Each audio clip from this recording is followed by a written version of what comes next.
वर्ष 2021 का बजट असाधारण परिस्थितियों के बीच पेश किया गया है।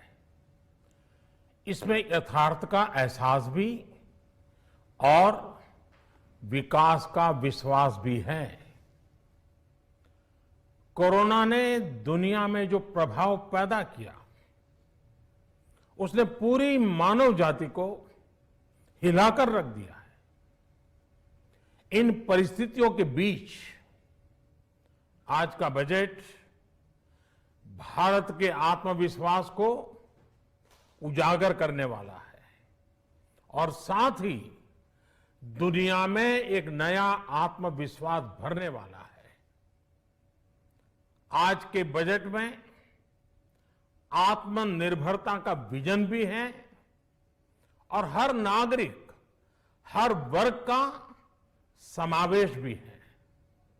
हम इस बजट में जिन सिद्धांतों को लेकर चले हैं वो हैं ग्रोथ के लिए नए अवसरों, नई संभावनाओं का विस्तार करना, युवाओं के लिए नए अवसरों का निर्माण करना, मानव संसाधन को एक नया आयाम देना, इंफ्रास्ट्रक्चर निर्माण के लिए नए नए क्षेत्रों को विकसित करना, आधुनिकता की तरफ आगे बढ़ना, नए सुधार लाना।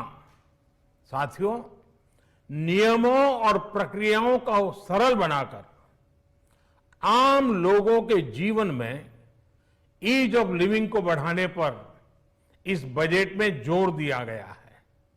ये बजट इंडिविजुअल्स, इन्वेस्टर्स, इंडस्ट्री और साथ ही इंफ्रास्ट्रक्चर सेक्टर में बहुत सकारात्मक बदलाव लाएगा।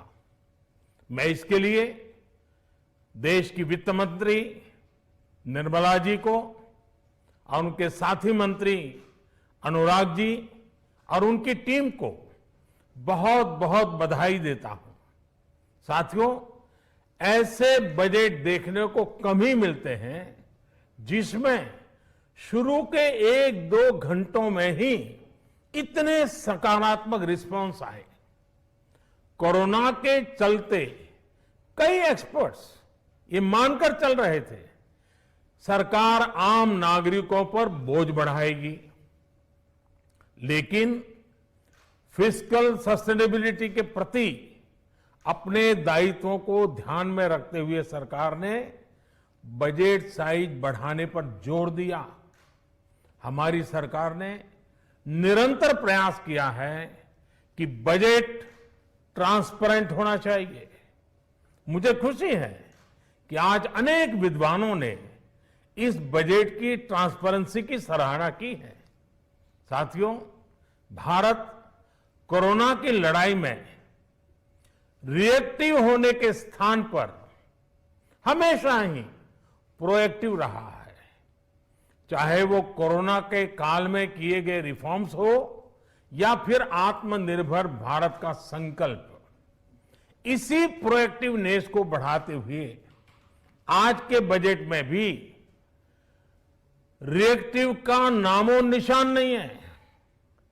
साथ ही हम एक्टिव पर, स्टेटस को पर भी अटके नहीं हैं और हमने इस बजट में भी प्रोएक्टिव बजट देकर के देश के सामने प्रोएक्टिव होने का संदेश दिया है। यह बजट उन सेक्टर्स पर विशेष रूप से केंद्रित है जिनसे वेल्थ और वेलनेस दोनों ही तेज गति से बढ़ेंगे, जान भी जहान भी। इसमें एमएसएमईज और इंफ्रास्ट्रक्चर पर विशेष रूप से जोर दिया गया है। इसी तरह ये बजट जिस तरह से हेल्थ केयर पर केंद्रित है वो भी अभूतपूर्व है। ये बजट देश के हर क्षेत्र में विकास यानी ऑल राउंड डेवलपमेंट की बात करता रहता है। खास तौर पर मुझे खुशी है कि इस बजट में दक्षिण के हमारे राज्य, पूर्वोत्तर के हमारे राज्य और उत्तर में लेह लद्दाख जैसे क्षेत्रों में विकास पर विशेष ध्यान दिया है। ये बजट भारत के कोस्टल स्टेट्स जैसे तमिलनाडु, केरल, पश्चिम बंगाल, इनको एक बिजनेस पावर हाउस बनाने की दिशा में एक बड़ा कदम उठाए। नॉर्थ ईस्ट के राज्य जैसे असम के अनएक्सप्लोर्ड पोटेंशियल को टैप करने में बजट बहुत बड़ी मदद करेगा। इस बजट में जिस तरह से रिसर्च एंड इनोवेशन इकोसिस्टम पर बल दिया गया है, जो प्रावधान किए गए हैं, उनसे हमारे युवाओं को ताकत मिलेगी। भारत उज्जवल भविष्य के लिए बहुत ठोस कदम रखेगा। साथियों, देश के सामान्य मानवी का, महिलाओं का जीवन आसान बनाने के लिए उनके स्वास्थ्य, स्वच्छता, पोषण, शुद्ध जल और अवसरों की समानता, इस पर इस बजट में विशेष बल दिया गया है। बजट में इंफ्रास्ट्रक्चर पर खर्च में अभूतपूर्व वृद्धि के साथ साथ कई व्यवस्थागत सुधार किए गए हैं, जिसका बहुत बड़ा फायदा देश में ग्रोथ और जॉब क्रिएशन, रोजगार के लिए बहुत लाभ होगा। देश में एग्रीकल्चर सेक्टर को मजबूती देने के लिए, किसानों की आय बढ़ाने के लिए इस बजट में बहुत जोर दिया गया है। कई प्रावधान किए गए हैं। एग्रीकल्चर सेक्टर में किसानों को और आसानी से और ज्यादा ऋण मिल सकेगा। देश की मंडियों को यानी एपीएमसी को और मजबूत करने के लिए, सशक्त करने के लिए एग्रीकल्चर इंफ्रास्ट्रक्चर फंड से मदद का प्रावधान किया गया है। ये सब निर्णय ये दिखाते हैं कि इस बजट के दिल में गांव है, हमारे किसान है। एमएसएमई सेक्टर को गति देने के लिए, रोजगार के अवसर बढ़ाने के लिए इस बार एमएसएमई सेक्टर का बजट भी पिछले साल की तुलना में 2 गुना से ज्यादा कर दिया गया है। साथियों, ये बजट आत्मनिर्भरता के उस रास्ते को लेकर आगे बढ़ा है जिसमें देश के हर नागरिक की प्रगति शामिल है। ये बजट इस दशक की शुरुआत की एक मजबूत नींव रखने वाला बजट है।